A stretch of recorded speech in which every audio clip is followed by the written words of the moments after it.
Pamjet e reja nga kamerat e sigurisë kanë zbuluar momentin dramatik kur nisi sulmi i armatosur gjatë darkës së gazetarëve të shtëpisë së bardhë në Washington. Video e publikuar nga prokurorja amerikane Janine Pirro tregon të dyshuarin Cole Thomas Allen duke vrapuar drejt një pike kontrolli sigurie në hotelin Washington Hilton. Një pamje, ai shihet duke kaluar me forcë përmes detektorit të metaleve dhe duke hapur zjarr në drejtim të një agjenti të shërbimit sekret, në një distancë shumë të afërt.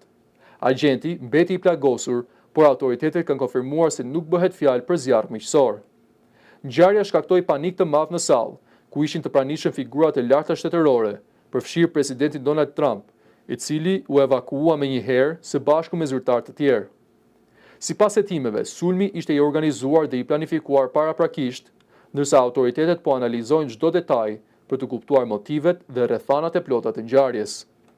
Pamjet e publikuara pritet të përdoren si provë kyçe në procesin gjyqësor ndaj të dyshuarit, i cili përballet me akuza të rënda dhe rrezikon dënim maksimal.